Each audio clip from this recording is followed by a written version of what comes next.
अस्सलामुअलैकुम दोस्तों, welcome to horror story with SK official.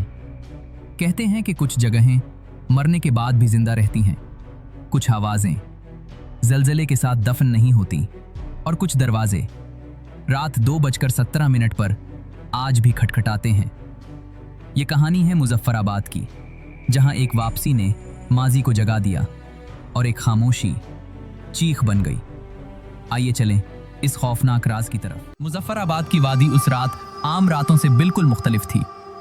नीलम दरिया बह तो रहा था, मगर उसके पानी में वो रवानी नहीं थी जो जिंदगी की अलामत समझी जाती है, बल्कि ऐसा लग रहा था जैसे दरिया भी किसी पुराने दुख का बोझ उठाए खामोशी से बह रहा हो। पहाड़ जो दिन की रोशनी में खूबसूरती की मिसाल होते हैं, रात के अंधेरे में सियाह और खौफनाक साए बन चुके थे। फजा में नमी, ठंडक और एक अजीब सी उदासी घुली हुई थी, जैसे ये जमीन किसी ऐसे राज को छुपाए बैठी हो जो कभी दफन नहीं हो सका। अली 10 साल बाद मुजफ्फराबाद वापस आ रहा था, मगर उसके दिल में खुशी या जोश का कोई एहसास नहीं था। बस जैसे ही शहर के करीब पहुंची, अली के सीने में एक अजीब सी घबराहट में जगह बना ली। उसे यूं महसूस हो रहा था जैसे ये शहर उसे देख रहा हो, उसे पहचान रहा हो और उसकी वापसी पर खामोश सवाल उठा रहा हो। खिड़की से बाहर गुजरते मनाजिर अली को माजी की खुश यादों की तरफ नहीं ले जा रहे थे, बल्कि हर मंजर उसके दिल में एक अनजाना खौफ बेदार कर रहा था। बस एक पुरानी सुरंग के करीब पहुंची तो ड्राइवर ने अचानक रफ्तार कम कर दी। उसके चेहरे पर संजीदगी और खौफ साफ दिखाई दे रहा था। उसने स्टीयरिंग मजबूती से थामा और जेरे लब कुछ पढ़ने लगा, जैसे किसी अनदेखे खतरे से हिफाजत मांग रहा हो।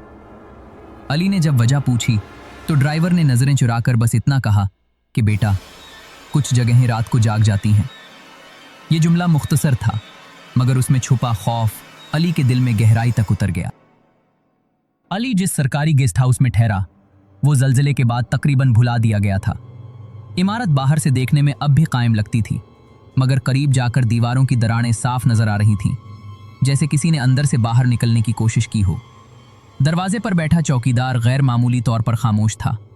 उसने चाबी अली के हाथ में दी, मगर आंखें नहीं मिलाएं। जाते हुए उसने बस एक जुमला कहा, रात को अगर कोई दरवाजा खटखटाए तो जवाब मत देना। रात गहरी होती गई और गेस्ट हाउस मुकम्मल खामोशी में डूब गया। अली बिस्तर पर लेटा करवटें बदलता रहा, मगर नींद उसकी आंखों से कोसों दूर थी। अचानक उसकी आंख खुल गई, जैसे किसी ने उसे झंझोड़ कर जगा दिया हो। घड़ी पर नजर पड़ी तो वक्त था 2:17। कमरे में गैर मामूली ठंडक फैल चुकी थी, हालांकि खिड़कियां बंद थीं। इसी लम्हे दरवाजे पर 3 वाज़ेह दस्तकें हुईं, जिन्होंने अली के दिल की धड़कन को बेकाबू कर दिया। काफी देर हिम्मत जमा करने के बाद अली ने दरवाजा खोला। सामने एक लंबी सुनसान राहदारी थी, जिसमें एक पुराना बल्ब मध्यम रोशनी दे रहा था। खामोशी इतनी गहरी थी कि अली को अपनी सांसों की आवाज भी शोर लग रही थी। अचानक उसकी नजर फर्श पर पड़ी, जहां गीली मिट्टी के कदमों के निशान साफ दिखाई दे रहे थे। वो निशान राहदारी से शुरू होकर सीधे अली के कमरे के अंदर जा रहे थे, मगर हैरत अंगेज बात यह थी कि वापसी के कोई निशान मौजूद नहीं थे। अली ने घबरा कर दरवाजा बंद किया और जैसे ही पीछे मुड़ा, उसकी नजर कमरे के आईने पर पड़ी। आईना धुंधला सा हो चुका था, जैसे नमी उस पर जम गई हो। उसमें अली का अक्स साफ था, मगर उसके पीछे एक और वजूद मौजूद था। एक औरत रिवायती कश्मीरी लिबास में, बिखरे बालों और गर्दालूद चेहरे के साथ खामोशी से खड़ी थी। उसकी आंखों में गुस्सा नहीं, बल्कि एक ऐसा दुख था जो लफ्जों में बयान नहीं हो सकता। बगैर होंठ हिलाए एक आवाज अली के जहन में गूंजी, हमें वहां क्यों छोड़ दिया गया। सुबह सूरज निकला तो अली ने खुद को यकीन दिलाने की कोशिश की कि शायद सब एक वहम था, मगर दिल इस बात को मानने को तैयार नहीं था। वो करीबी दुकान पर गया और गेस्ट हाउस का जिक्र किया। बूढ़ा दुकानदार ये सुनते ही खामोश हो गया। उसके चेहरे से रंग उतर गया और उसकी आवाज में लर्जिश आ गई। उसने आहिस्ता आहिस्ता बताया कि जलजले के दिन ये जगह पनाहगाह बनी थी, मगर मदद वक्त पर नहीं पहुंची। बूढ़े ने बताया कि कई लोग मलबे तले दब गए थे, मगर एक औरत 3 दिन तक जिंदा रही। वो दीवारों पर दस्तक देती रही, चीखती रही, मदद मांगती रही, मगर बाहर कोई नहीं था। आहिस्ता आहिस्ता उसकी आवाज़ खामोश हो गई, मगर उसकी उम्मीद और इंतज़ार उस इमारत में कैद हो गया। दूसरी रात अली जागता रहा। वो घड़ी को घूर रहा था, जैसे किसी फैसले का इंतजार हो। जैसे ही वक्त 2:17 हुआ, दरवाजे पर जोरदार दस्तकें होने लगी। इस बार सिर्फ दरवाजा नहीं, बल्कि दीवारें भी कांपने लगी और सरगोशियां पूरे कमरे में फैल गईं। अली जैसे ही कमरे से बाहर निकला, उसे फौरन एहसास हो गया कि कुछ बहुत गलत हो चुका है। वो राहदारी जो चंद लम्हे पहले मुख्तसर और सादा लग रही थी, अब गैर मामूली हद तक लंबी हो चुकी थी, जैसे इमारत ने अपनी साख्त बदल ली हो। बल्ब की रोशनी कमजोर हो गई थी और दीवारों के साए हरकत करते महसूस हो रहे थे। हर दरवाजे के पीछे से मध्यम सरगोशियां आ रही थीं, जो अली के दिल में खौफ पैदा करने के बजाय एक अजीब सी उदासी भर रही थीं। वो आवाजें चीख नहीं रही थीं, बस बार बार यही कह रही थीं कि हमें मत भूलो, हम अब भी यही हैं। और अली को यूं लग रहा था जैसे वो किसी और दुनिया में कदम रख चुका हो। आखिरकार अली एक दरवाजे के सामने रुका, जिस पर वाज़ेह अल्फाज में 217 लिखा था। दरवाजा बगैर किसी आवाज के खुद ब खुद खुल गया और अली ने जैसे ही अंदर कदम रखा, उसे महसूस हुआ कि यहां वक्त रुक गया है।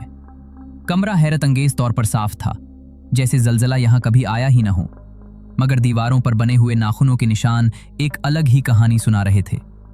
एक पुराना कैलेंडर दीवार से लटक रहा था, जिस पर जलजले की तारीख पर आखिरी निशान लगा हुआ था, और उसके बाद के दिन जैसे कभी आए ही नहीं। उस कमरे में खड़े होकर अली को अपने दिल की धड़कन साफ सुनाई दे रही थी। अचानक कमरे की फजा बदल गई और वही औरत आहिस्ता आहिस्ता अली के सामने नमूदार हुई। इस बार उसका चेहरा खौफनाक नहीं था, बल्कि उसमें एक ऐसी थकन और उदासी थी जो बरसों के इंतजार की गवाही दे रही थी। उसकी आंखों में शिकवा था, मगर गुस्सा नहीं।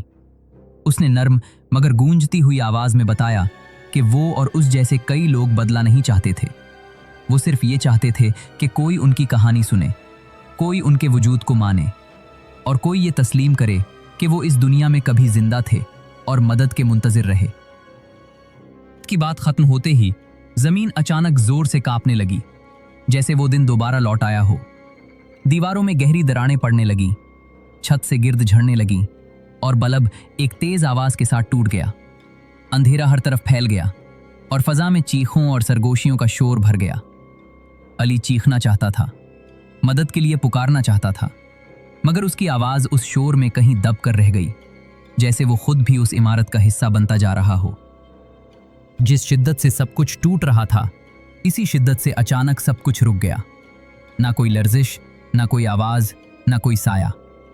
अली ने आंखें खोली तो खुद को खुली जमीन पर खड़ा पाया। गेस्ट हाउस, राहदारी, कमरे सब गायब हो चुके थे, जैसे कभी मौजूद ही ना हो।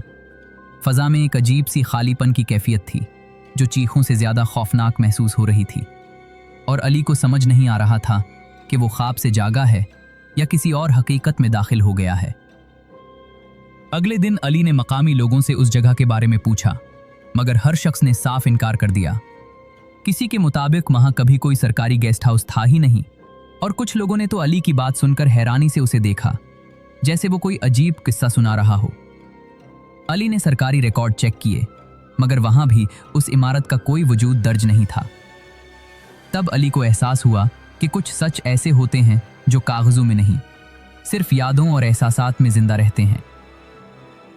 उसी रात अली अपने कमरे में बैठा बार बार अपने हाथ को देख रहा था। अचानक उसे अपनी हथेली पर गीली मिट्टी महसूस हुई। गौर से देखा तो 3 उंगलियों के वाज़ेह निशान थे, जैसे किसी ने मजबूती से उसका हाथ पकड़ा हो। ये निशान आहिस्ता आहिस्ता मध्यम होने लगे, मगर अली के दिल में बैठ जाने वाला खौफ और जिम्मेदारी कभी मध्यम नहीं हुई।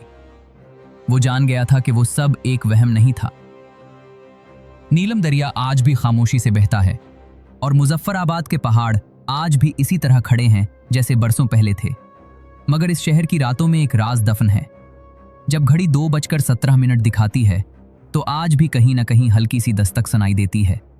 वो दस्तक बदले के लिए नहीं होती, बल्कि इस उम्मीद में होती है कि कोई सुन ले, कोई याद रखे, और कोई ये मान ले कि कुछ कहानियां वक्त के साथ खत्म नहीं होती। उम्मीद करता हूं दोस्तों आज की कहानी आपको पसंद आई होगी। वीडियो को लाइक करें और शेयर करें। अगर आपके पास भी ऐसी कोई सच्ची कहानी हो तो आप उसे कमेंट में ज़रूर शेयर करें। हो सकता है आने वाली वीडियोज़ में आपकी कहानी को भी शामिल किया जाए। अगर आपने अभी तक हमारे चैनल को सब्सक्राइब नहीं किया तो जल्दी से सब्सक्राइब करें और बेल आइकन को भी दबाएं ताकि आपको ऐसी ही सच्ची और डरावनी कहानी वक्त पर मिलती रहें।